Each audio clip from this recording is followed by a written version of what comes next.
Oração para negar o mal. Neste momento, compreendi que minha imagem verdadeira é filha de Deus. Compreendi também que a imagem verdadeira deste mundo é o reino de Deus.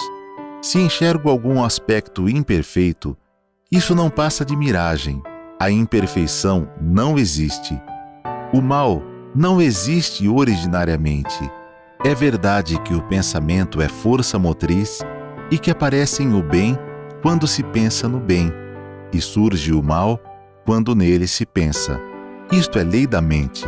Porém, mesmo que surjam coisas más por se pensar nelas, elas não são existências verdadeiras. Elas se manifestam segundo a lei mental da manifestação da miragem.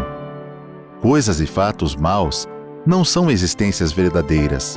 São inexistentes e apenas parecem existir. Muito obrigado.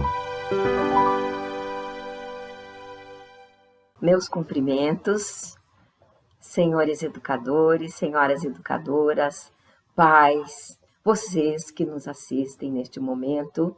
Muito obrigado pela presença, pela participação de todos e de todas nesta atividade da Superintendência das Atividades dos Educadores da Seicho-no-Ie do Brasil.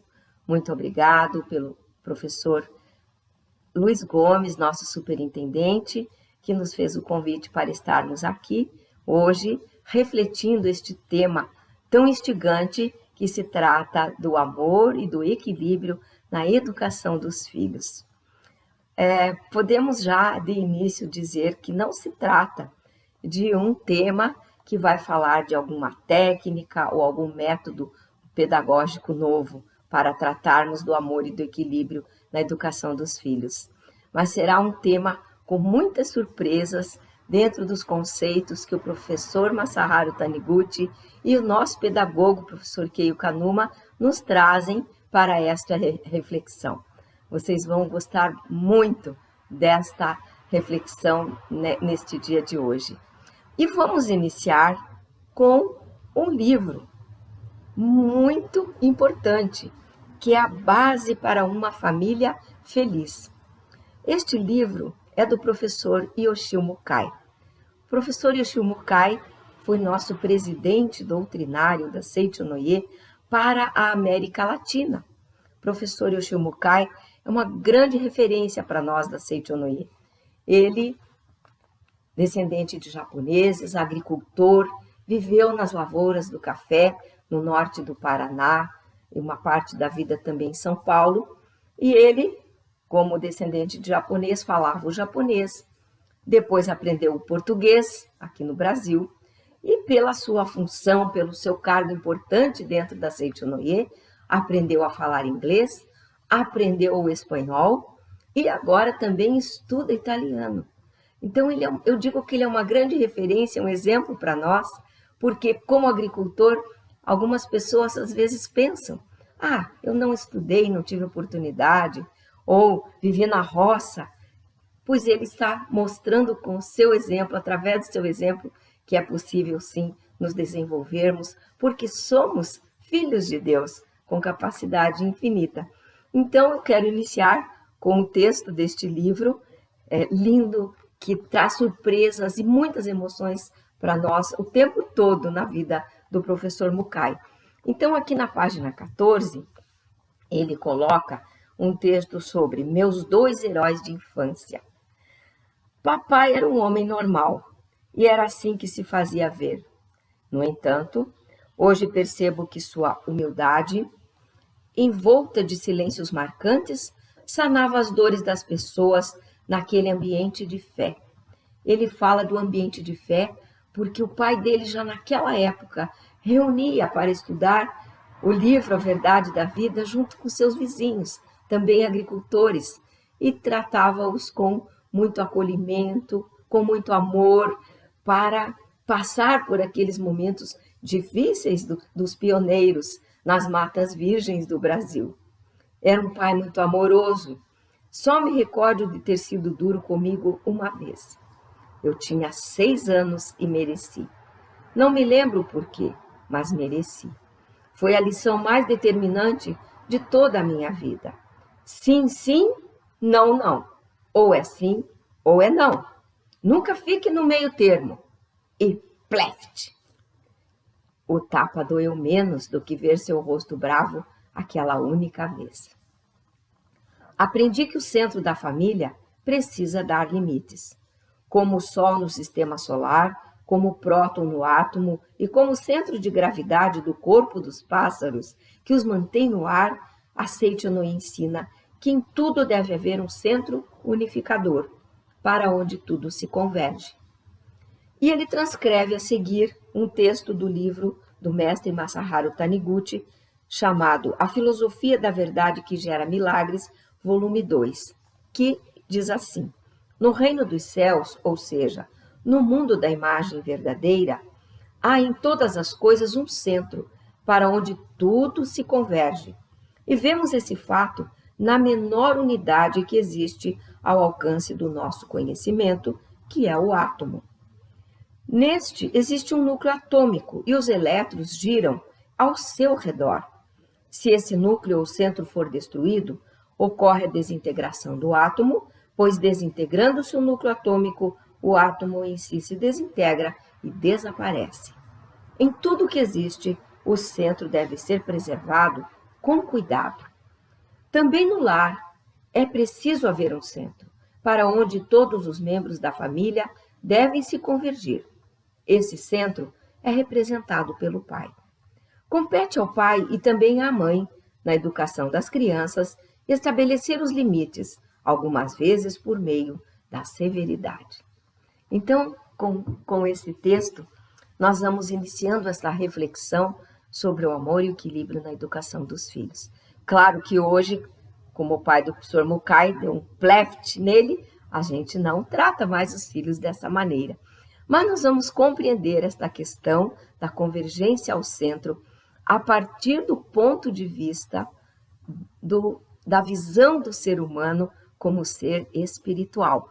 E eu gostaria, então, de apresentar para os senhores um trecho da Bíblia, aonde é um trecho bastante conhecido. Cristo e Nicodemos, está no Evangelho de João. E esse trecho está aqui no livro A Verdade da Vida, volume 13, do mestre Masaharu Taniguchi.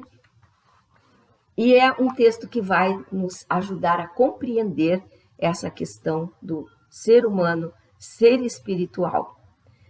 Então, Jesus consta no texto de João que, chegando a Jerusalém, foi procurado por um homem chamado Nicodemos, que era fariseu e membro do Sinédrio. O Sinédrio era o tribunal na época. Este foi ter com Jesus depois do anoitecer e lhe disse: Rabi, sabemos que és mestre, vindo da parte de Deus. Pois ninguém pode fazer estes sinais que tu fazes, se Deus não estiver com ele. Jesus percebeu que Nicodemos acreditava em Deus, mas não pela apreensão da natureza divina, mas por ter visto os milagres revelados no plano material. Por ter percebido esse equívoco é que Jesus lhe respondeu: em verdade te digo, que se alguém não nascer de novo, não pode ver o reino de Deus. Está em João, capítulo 3, versículo 3. Com isso, Jesus quis dizer: não pense que viu o reino de Deus simplesmente por ter presenciado milagres no plano material. Mas Nicodemos interpretou literalmente as palavras de Jesus e pensou que nascer de novo seria retornar ao útero materno e nascer outra vez. E por isso perguntou a Jesus: como pode um homem nascer sendo velho? Pode porventura voltar ao ventre materno e nascer pela segunda vez? Ao que Jesus respondeu: o que é nascido da carne é carne, e o que é nascido do espírito é espírito. Não te admires de eu te dizer: importa-vos nascer de novo. O vento sopra onde quer, ouves a sua voz, mas não sabes de onde vem, nem para onde vai. Assim é todo aquele que é nascido do Espírito. E assim, com esta passagem, com este trecho maravilhoso de Cristo e Nicodemos, nós passamos a iniciar a compreender o nascer de novo. é ver o ser humano como um ser espiritual, nascido do Espírito e não da carne. E a partir dessa compreensão é que nós vamos compreender, entender melhor, aprofundar a questão da convergência ao centro, como ensina a Seiichi Onoye. E vamos então dar continuidade com o livro do professor Keio Kanuma, Educação do Renascimento, no qual ele coloca que o importante é despertar para a visão de que a essência do homem não é corpo carnal, não é matéria, mas sim existência espiritual. O verdadeiro ser transcende o corpo carnal, não é homem nem mulher, mas filho de Deus, dotado do masculino e do feminino. Esse filho de Deus se manifesta como homem ou como mulher, e uma nova criação se inicia com a união do positivo e do negativo que estavam separados. E aqui nesse ponto eu vou trazer mais uma passagem da Bíblia, que também está aqui no livro do professor Masaharu Taniguchi, Reconstruindo a Vida Humana, que se trata do livro do Gênesis, o livro que nos traz a história da criação do mundo. Capítulo 1, no qual Deus vai criando o mundo através do verbo, palavra, né? E neste livro, o professor Masaharu Taniguchi relembra então as palavras de Deus no 6º dia, quando ele cria o ser humano. Deus disse: façamos o homem à nossa imagem e semelhança, e criou-os varão e fêmea. Façamos o homem à nossa imagem e semelhança, e criou-os varão e fêmea.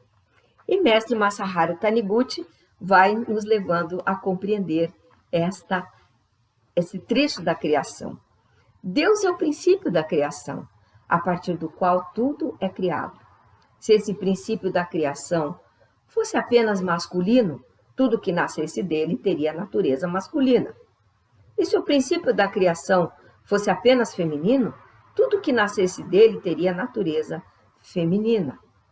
Portanto, se raciocinarmos, levando em conta o fato de que as criaturas possuem sexos distintos, no princípio da criação, que é Deus, está inerente a natureza paterna e a natureza materna.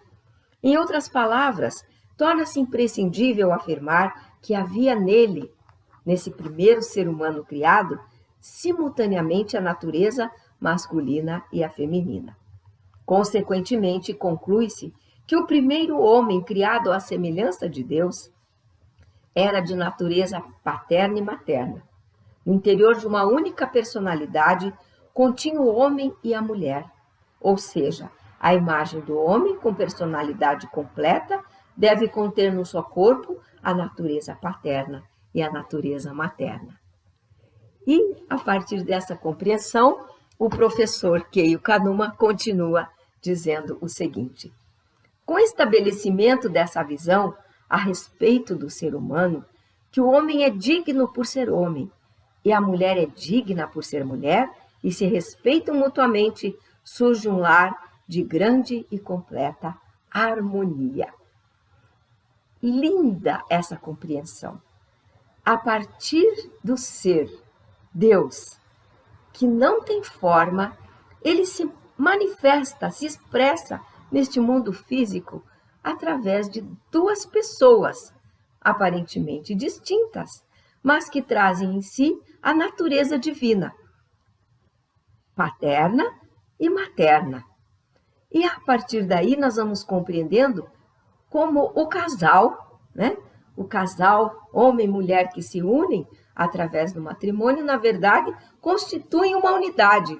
Essa unidade é Deus. Começamos a olhar o casal como Deus. Por isso disse para vocês no início que teríamos grandes surpresas, lindas surpresas nessa reflexão de hoje. Quanto maravilhoso seria, que felicidade, se todas as pessoas que fossem unir-se, né, através do casamento, compreendessem a natureza do casamento. Quantas separações evitaríamos, Quantos divórcios evitaríamos se houvesse essa compreensão do ser humano, filho de Deus, natureza paterna, natureza materna? Por que surgem os conflitos? Exatamente porque ainda tínhamos a visão antiga do ser humano carnal. E eis o que significa o renascimento. É começar a nos ver como ser humano, seres espirituais, criados por Deus. Então, as comparações, os complexos surgem da visão do ser humano carnal. O complexo da superioridade do homem, o complexo da inferioridade da mulher, a polaridade homem-mulher. E os rótulos. Hoje estamos aí vivenciando uma situação em que tudo se rotula. Se diz alguma coisa a respeito de alguém, você é isso. Se diz uma outra coisa a respeito de alguém, você é aquilo. E dessa forma vão se rotulando as pessoas, as entidades, e nessa questão do ser humano, homem e mulher, existem muitos rótulos, o machismo, o feminismo, enfim, né? E aí, através dessas comparações, através dessas rotulações, o ser humano vai se anulando e vai se compreendendo como um ser cheio de complexos. E através do ensinamento da Seiichi Noye, estudando esse processo da criação do ser humano, começamos a compreender a importância de mudarmos a nossa visão. Eis o renascimento, eis o que significa renascer, nascer de novo. Não como Nicodemos, que disse voltar ao útero materno, mas o renascimento consiste na compreensão desse ser humano, filho de Deus.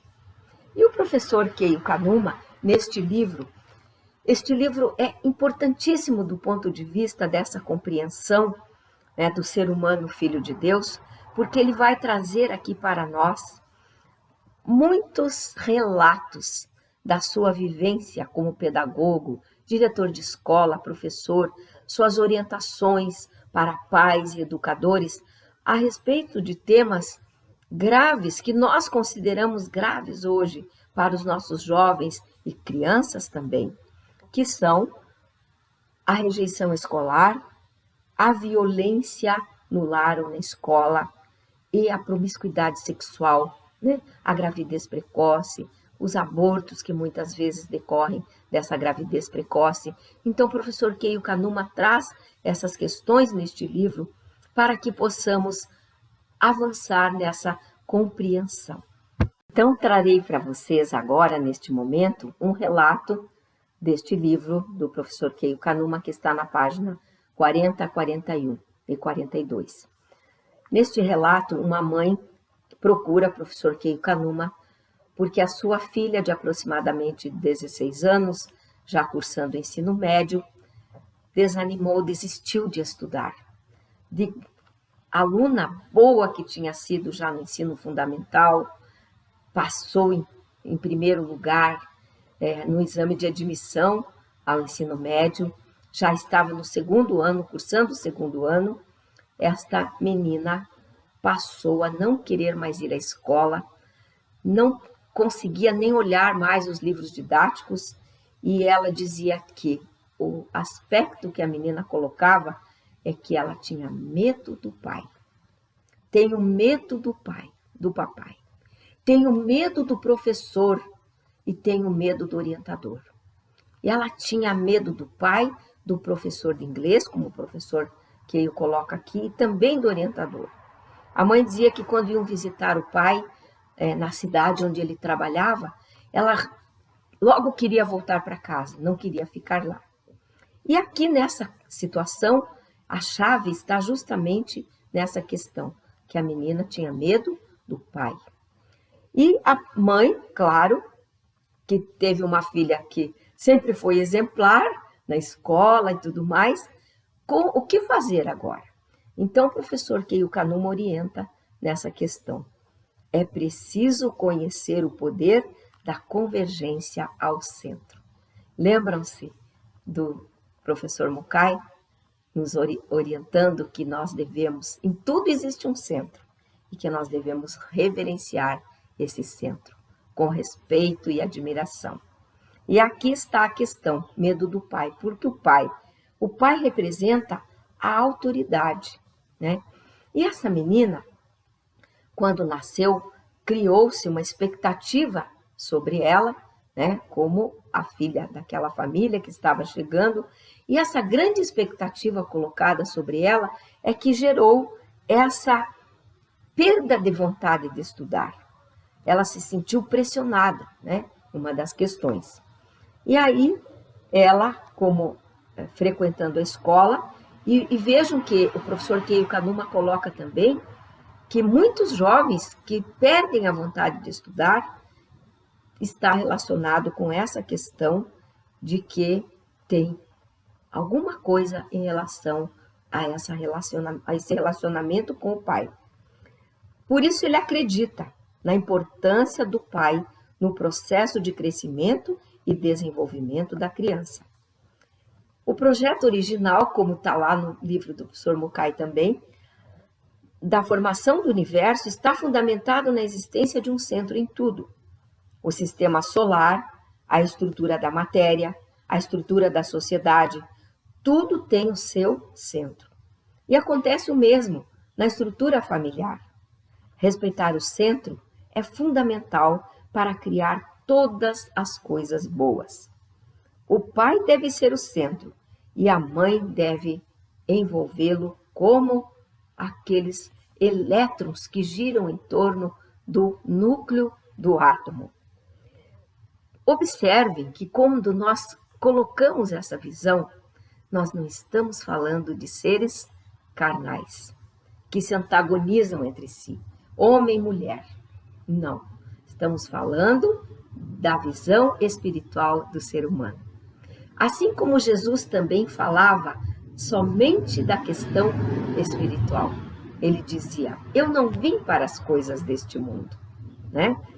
Das coisas que nós percebemos com os 5 sentidos, mas vim para pregar a questão do ser humano espiritual. E assim também a Seichonoye ensina, quando fala da convergência ao centro e da questão da unidade que representa o casal. Então ele continua aqui. Tanto o homem quanto a mulher possuem os mesmos direitos, mas a característica individual é diferente quanto ao aspecto e às funções. Marido e mulher possuem os mesmos direitos, mas o marido está na posição do centro e a mulher na posição que envolve esse centro. Isso é fundamental para trazermos o amor e o equilíbrio na educação dos filhos. A relação entre marido e mulher deve ser de respeito e reverência mútuos. Nosso Supremo Presidente, professor Masanobu Taniguchi, ele escreveu, entre muitos livros, o livro de orações, Orações Diárias, o volume 1, Orando para a Grande Harmonia entre Deus, a Natureza e os Seres Humanos. Neste livro, ele escreveu uma oração que fala da alma gêmea. O título da oração é Oração para despertar para seu eu verdadeiro e encontrar sua alma gêmea, que está na página 110. Eu vou ler o trecho que ele fala da alma gêmea na página 114. Uma alma gêmea não é uma relação na qual um complementa o que falta no outro. A vida conjugal não corresponde a 2 metades que se juntam para se tornar uma. Aquela ideia da laranja, da metade da laranja, dá a impressão que homem e mulher são metades e que vão se unir para completar-se. Não se trata disso. Como seres espirituais, criados por Deus, à imagem e semelhança de Deus, já somos seres completos. Então, o que significa unir as almas gêmeas, né? É o encontro de 2 pessoas, cada uma como um indivíduo, porém, no verdadeiro sentido, sendo natureza de Deus e natureza de Buda. A vida conjugal é para desenvolver seus potenciais e, exibindo suas características individuais, crescer, tornando-se 5 ou mesmo 10. Não se trata de corpo físico, matéria ou fortuna.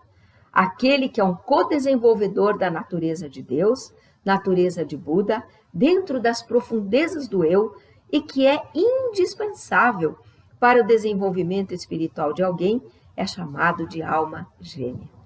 Então vejam que maravilhoso compreender essa questão. E aí, então, o professor Keio Kanuma, na sua orientação a esta mãe, que estava desesperada com o comportamento da filha, vai colocando: tenho medo do papai, está a chave para a solução do problema. O pai simboliza autoridade. Portanto, quando sua filha conseguir aceitá-lo, com sentimento de respeito, gratidão e amor, as relações também com o professor e a escola serão aplainadas e a vida escolar transcorrerá sem nenhuma dificuldade e ela voltará a frequentar a escola com tranquilidade. Então, o que essa mãe deveria fazer a partir desta visão do casal, das almas gêmeas que se complementam? Então, ele diz: vocês são um casal maravilhoso, nota 100, mas dê um passo adiante. Com simplicidade, amor e tranquilidade, seja dócil, sorridente e prestimosa, fazendo com que o marido seja sempre o centro e passe a viver com gratidão e respeito renovados a ele. Então, reverenciar esse centro no sentido de envolver esse marido com amor e respeito. Como etapa inicial, ele vai colocando aqui, para amar o marido e preencher o coração com sentimento de gratidão a ele, inicia agradecendo aos pais e aos sogros. Olha, como que nós iríamos pensar que, para termos equilíbrio na educação dos filhos, deveríamos iniciar com esse sentimento de gratidão aos pais e aos sogros. Se eles já passaram para o mundo espiritual, ore a eles como antepassados. Se a senhora sente dificuldade de agradecer a seus pais, comece a escrever no diário de elogios. Nós vamos falar sobre isso mais adiante. 10 vezes ao dia, com sentimento de gratidão. Papai, muito obrigada. Mamãe, muito obrigada. Misteriosamente, ficará preenchida de emoção. A gratidão aos pais sublima a vida conjugal, e essa atmosfera desperta nos filhos os sentimentos de respeito, gratidão e amor em relação ao pai. Então, nós vamos compreendendo aqui que não utilizamos nenhuma técnica ou método novo para termos equilíbrio na educação dos filhos, mas trata-se de nós voltarmos à unidade original, à compreensão da natureza divina do casal e trazermos essa unidade para a nossa vida familiar. Sob esse ponto de vista, continuou o professor Keio Kanuma, a recusa da sua filha em frequentar a escola, por ter visto como providência divina para reorganizar sua vida desde a origem. Olha que interessante. Sob esse ponto de vista da recusa da sua filha em frequentar a escola, isso pode ser visto como providência divina para reorganizar sua vida desde a origem.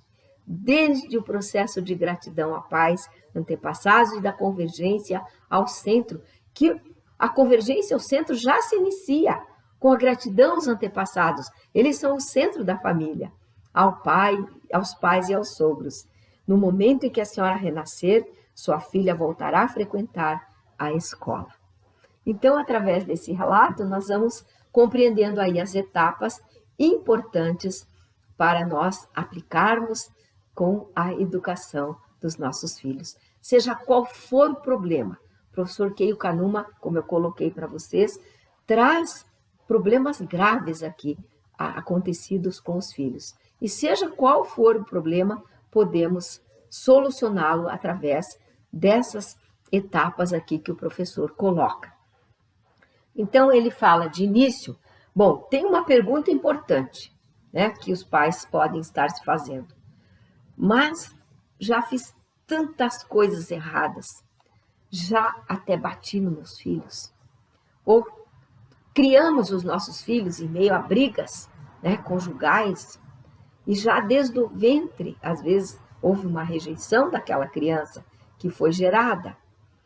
Mas o professor Keio Kanuma coloca aqui a importância do agora, né? Não se preocupe com o que houve anteriormente. Vamos iniciar com o agora. Agora é o momento de renascer. E na página 27, ele fala sobre o agora. O momento de renascer é agora. Na educação, o início é sempre o agora. Não se preocupe, por mais que tenha falhado a educar no passado. Não há problema algum se você se descuidou da educação intrauterina. Está tudo bem, mesmo que tenha criado os filhos em meio a brigas conjugais. A verdadeira essência do homem é vida, é espírito, é divina. Por isso jamais será maculada por fatores externos. Quando a essência do homem, filho de Deus, passar a se desenvolver nos vários aspectos da vida, ela se manifesta na forma de individualidade.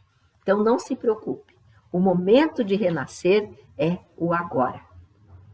E então, conforme o relato, né, desta menina que teve problemas com a rejeição escolar, o início é a nossa gratidão aos antepassados, nossa gratidão aos pais e sogros.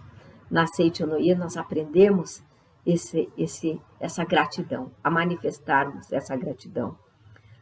Realizamos, né, durante o ano diversas cerimônias em memória aos antepassados, e todos os senhores, as senhoras, né, educadores, pais, podem ter a oportunidade de conhecer essas cerimônias através aí do nosso canal do YouTube da Seichonoye do Brasil, quando elas se realizam, né?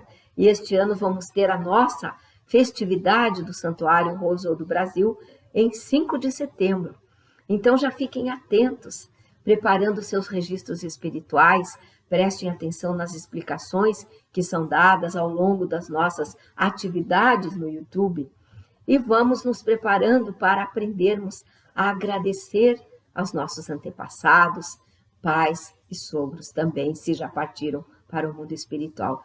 Este é um pontapé inicial da maior importância para darmos essa base no equilíbrio e na educação dos filhos, né? Como diz ali no relato também. E também a partir desse relato, vamos compreendendo aquela colocação que o professor Keio Kanuma coloca para essa mãe. Seja uma esposa mais amorosa, mais dócil, reverenciando o seu marido. Em japonês, existe um termo que diz assim, Hai Niko Pon. Hai. Que significa o Hai? Vamos lá na página 206. Hai é o sim, né? O sim com docilidade, né? O sim da reverência. Não é um sim da sublime, um sim de se humilhar, né? De se anular a mulher. Não, não se trata disso. Estamos falando de seres espirituais. O Hai é o ponto máximo da anulação do ego. Significa também reverenciar. O Hai é o estado espiritual do nada. Vivificando todas as coisas, você mesma será vivificada ao máximo. Quando a mulher pratica com empenho o Hai, o sim condicional ao marido, tudo que ela deseja do marido se realiza. Esse sim é mágico, porque ele parte do princípio da convergência ao centro. Através desse princípio, todas as coisas do universo são criadas. Para acendermos uma lâmpada, estamos usando esse princípio do positivo e do negativo, da união do positivo e do negativo. E quando falamos da função paterna positiva e da função materna negativo, não é no sentido literal da palavra, positivo bom, negativo ruim, não se trata disso, mas se trata do princípio universal, né? Da natureza, né? Do ser humano e da natureza de todas as coisas. Então, essa reverência é importante, né? Da mulher em relação ao marido, mas do marido também em relação à sua esposa. E o segundo termo, Nico. Nico significa sorrir. Sorrir é realmente fascinante. Um sorriso alegre supera todas as outras virtudes e manifesta uma força maravilhosa. E aqui ele conta da mitologia japonesa, uma historinha da deusa Amaterasu, a deusa que iluminava o universo, que ilumina o universo com a sua luz. Mas, num dado momento, a deusa Amaterasu escondeu-se dentro de uma caverna e tudo ficou escuro e coisas ruins passaram a acontecer. Mas lá fora da caverna, uma outra deusa, a deusa Ameno Uzumi, e outros deuses começaram a sorrir alegremente. E a deusa Ameno Uzumi, dançando e sorrindo alegremente, desnudando-se, como conta a mitologia, fez com que a deusa Amaterasu saísse da caverna e novamente o mundo iluminou-se. Então, aqui nesta historinha da mitologia, está nos colocando a importância de sorrir. Por isso que a Seichonoye também nos ensina, através do treino do riso, aprendermos a sorrir, dar gargalhadas, independente do que está acontecendo no plano fenomênico, do que está vendo ao nosso redor. Vamos continuar sempre sorrindo alegremente. Uma casa em que a mãe está sempre feliz, alegre, o marido olha e diz: meu Deus, como eu sou feliz porque minha esposa está feliz. Nem ele se sente feliz. Quando o marido vê o rosto amuado de uma esposa, ele fica muito entristecido. E muitas vezes ele vai procurar a alegria em outros lugares onde as mulheres sorriem facilmente, né? Até usando bebida para sorrir. Então sorria você na sua casa e seu marido se sentirá acolhido, né? Através desse sorriso. Então, Rai, sim, Nico, sorriso, e Pom, que significa ação. O importante é agir. O importante é o agora, entrar imediatamente em ação. O agora é que é o importante, como nós vimos. Então, tome a decisão. Vou iniciar estas práticas, vou iniciar esta orientação e tornar o meu lar um paraíso. É essa a decisão que nós devemos tomar. E depois o professor Keio Kanuma fala do diário de elogio. Nós da Seichonoye, vocês que nos acompanham nas nossas atividades das quintas-feiras, já conhecem, já ouviram falar do diário de elogio. Então é importante esse diário porque nós explicamos, né? Estamos muito voltados para o negativo. A humanidade tem essa tendência de voltar-se para o negativo, para a notícia ruim, para as coisas desagradáveis que acontecem, para as pessoas que às vezes têm um comportamento distorcido e ficamos criticando e ficamos nos posicionando dessa forma. E o diário de elogios nos permite mudar a visão, o renascimento, olhar as coisas agradáveis que acontecem e escrever no diário, olhar as qualidades do próximo e escrever no diário. Então, o professor Keio Kanuma coloca que não existe uma receitinha para escrever no diário de elogios. Cada um pode escolher a sua forma de escrever no diário de elogios. E aqui ele tem alguns relatos interessantes que nós vamos comentar para que vocês tenham ideia de como escrever no diário de elogios. Ele conta de uma senhora que já de imediato já disse: não sei o que vou escrever. Não tenho nada para elogiar o meu marido. Mas ele disse: não, comece agradecendo. Muito obrigado, gosto muito de você. E ela iniciou fazendo isso. Escrevia lá para o marido: muito obrigado, marido, gosto muito de você. E em dado momento, vem na sua mente a imagem do seu marido sorrindo. E ela se surpreende. Olha, que sorriso bonito que tem o meu marido. Meu marido tem o sorriso mais bonito do mundo. E ela começa então a escrever no diário de elogios: meu marido tem o sorriso mais bonito do mundo. E a partir daí, as outras qualidades vão aparecendo e ela vai escrevendo no diário de elogios, os elogios para o seu marido. Mas olha o que foi importante, qual foi o acontecimento importante. Eles tinham 2 filhos que tinham o vício do fumo. E esses 2 filhos já não moravam mais com eles, já eram quase adultos, já moravam em outros lugares para trabalhar. E o que aconteceu naturalmente? Quando essa esposa começa a elogiar o seu marido, os 2 filhos deixam de fumar, abandonam o vício do fumo, através da união, né? Quando a mulher elogia o marido, acontece a unidade do casal. Deus que está ali representado nessa unidade. Não é maravilhoso? É linda essa compreensão. É esse o renascimento da qual fala a Seitonê, o renascimento do qual falou Jesus para Nicodemos, né? Não temos que voltar ao útero materno, temos que mudar a visão do ser humano. Mais um exemplo interessante, uma outra senhora, que o marido era médico, já tinha feito uma pesquisa sobre uma tese de um outro médico sobre uma doença chamada Síndrome de Kawasaki. E ele tentava sempre apresentar essa pesquisa nos congressos de medicina e nunca era levado a sério. A sua esposa pensava, né? Ele é muito imaturo, né? Como ela acreditava no marido dessa forma, todos ao seu redor também o viam dessa forma. Mas quando ela começa a escrever o diário e elogiar o seu marido, ele passa a ser reconhecido.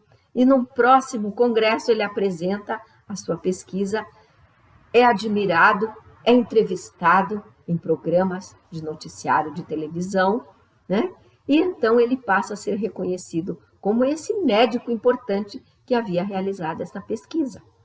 Observem como você, como mulher que compreende sua função, dá a base para o sucesso do seu marido, né? E você acaba sendo, claro, beneficiada por esse sucesso também. E como uma mulher moderna, que também estuda, se aprimora, que tem a sua profissão, também cresce juntamente. E aí a compreensão da alma gêmea. Ambos são insubstituíveis para o outro e fazem um ao outro crescer, como diz na oração, 5 até 10. Né? E podemos dizer, por que não, até 100, até 1000, porque o crescimento é infinito. E para nós irmos concluindo, mais um outro exemplo que o professor Keio Kanuma traz de uma senhora que tinha um complexo grande de inferioridade, né? Acreditava que era inferior, que era uma pecadora, essa visão do pecado que a humanidade traz arraigada dentro de si. E ela procurou escrever o Diário do Tenho. Como ela não se enxergava uma pessoa grandiosa, importante, ela teve essa ideia. Vou descrever as coisas que eu tenho. E começou de forma simples.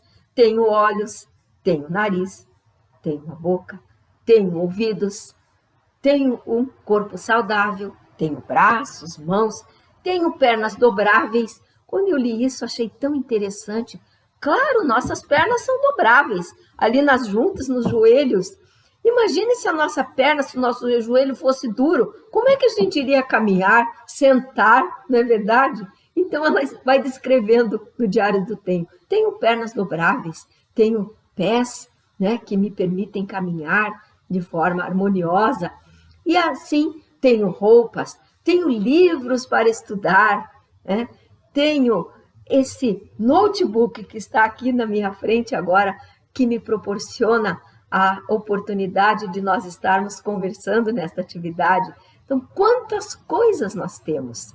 E, a partir do Diário de Elogios, podemos mostrar todas essas questões e ver quanto somos importantes. Então, todos esses passos são fundamentais para nós manifestarmos dentro do nosso lar esse amor e esse equilíbrio na educação dos nossos filhos. E, como já colocamos anteriormente, tudo vai se resolvendo naturalmente, sem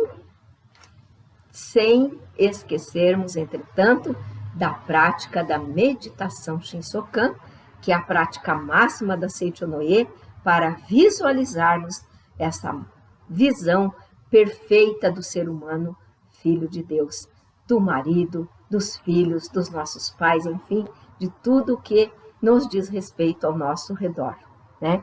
E eu gostaria, então, agora já estamos concluindo nossa reflexão deste dia, de fazer um convite. Logo mais à noite, às 20 horas, também no canal do YouTube, teremos uma roda de conversa sobre este tema que conversamos agora. E vamos falar na roda de conversa da vivência de mães com a educação da vida. Como estes princípios aplicados na educação da vida trouxeram resultados. Então, vamos estar com vocês novamente. Façam aí um agendamento para poderem participar da nossa roda de conversa logo mais às 20 horas também no canal do YouTube. Esperamos vocês. E para encerrarmos, como sempre, temos a nossa oração. E eu vou fazer hoje a oração do livro da Sutra Sagrada, Verdade em Orações, o volume 2, do mestre Masaharu Taniguchi, que justamente fala da concretização do paraíso terrestre no lar. A oração para concretizar no lar o paraíso terrestre. Convido a todos e a todas para se colocar em posição de oração ou numa posição confortável, aí no seu lar, fechem os olhos e vão acompanhando as palavras da oração. Deus é o todo de tudo. Ele é onipresente. Somos todos filhos de Deus e, portanto, em nossos lares reinam o amor de Deus. Estando o meu lar envolto pelo amor de Deus, é natural que aqui reine a bondade, a luz da alegria e a paz e se concretizem a fartura e a prosperidade.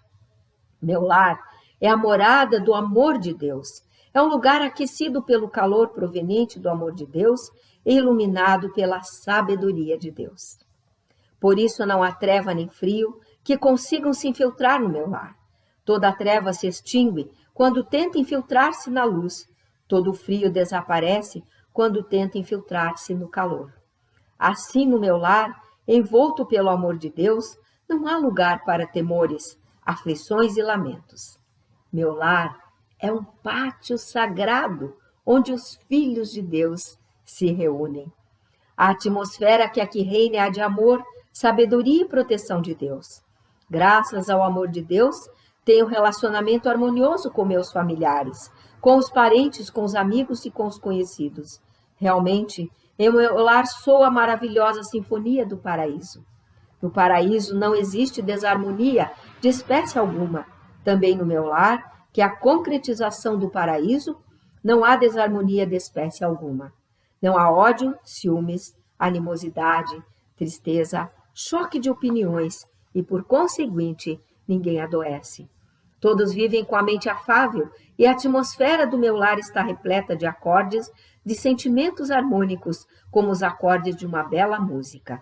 Ninguém do meu convívio profere palavras tolas ou agressivas. Ninguém fala mal dos outros, nem lança calúnias. Só se ouvem palavras que enaltecem as qualidades dos outros, palavras de louvor, palavras de alegria. Não há quem minta, quem crie intrigas ou quem faça comentários maldosos a respeito dos outros. Em meu lar, só se proferem palavras de luz, palavras de afeto. Por isso, meu lar é realmente reflexo do paraíso. Onde são proferidas palavras de afeto, manifesta-se o paraíso, extinguindo tudo o que é sombrio, secando as lágrimas e iluminando as fisionomias com sorrisos felizes. A alegria atrai alegria. Assim chegam a mim incessantes dádivas que, como uma abençoada chuva de flores celestiais, embelezam o meu lar.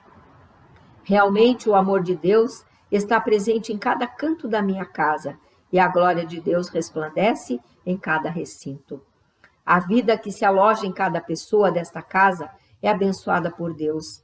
Por isso todos são felizes e repletos de vivacidade, não havendo ninguém que adoeça. Meu lar é um jardim onde os filhos de Deus se reúnem. É o lar da verdade, da alegria, da prosperidade, da saúde, da paz. Agradeço a Deus por fazer-me compreender esta verdade. Muito obrigada. E assim encerramos essa nossa atividade deste momento, agradecendo novamente mais uma vez a todos e a todas que estiveram conosco até este momento. E vamos continuar à noite com a nossa roda de conversa. Muito obrigada, muito obrigada, muito obrigada. Convidamos você para a mais grandiosa oferenda de amor às raízes de nossas vidas. É a 65ª festividade do Santuário Roso do Brasil e 37ª cerimônia no Monumento aos Anjinhos Anônimos dos países ibero-americanos e África Latina. No dia 5 de setembro de 2021, vamos nos reunir de forma virtual para uma grande oração de gratidão aos nossos queridos antepassados, através da leitura da Sutra Sagrada Chuva de Néctar da Verdade e também aos entes queridos já falecidos e anjinhos abortados. A festividade será transmitida apenas no nosso canal do YouTube, sem público presencial. Às 8h30 teremos a palestra inicial e às 9h começaremos a cerimônia. Logo após a festividade, teremos ainda a cerimônia no Monumento aos Anjinhos Anônimos dos países ibero-americanos e África Latina, em que vamos acolher essas almas de bebês abortados que não foram reconhecidos por seus pais. Não deixe seus antepassados de fora desta festa espiritual. Inscreva seus nomes nos registros espirituais que você pode adquirir pela livraria virtual ou outras formas de contribuição. Envie o comprovante da contribuição e a lista de nomes até o dia 29 de agosto para o WhatsApp 11 50 14 22 46 ou o e-mail oficiosreligiosos@sni.org.br. Você pode também procurar a sua regional para informações sobre os plantões de atendimento na região onde vive. Para mais informações sobre a festividade e como participar, entre em contato com esses mesmos canais ou através de nossas redes sociais. Esperamos por você e seus antepassados nesse dia tão especial. Muito obrigado!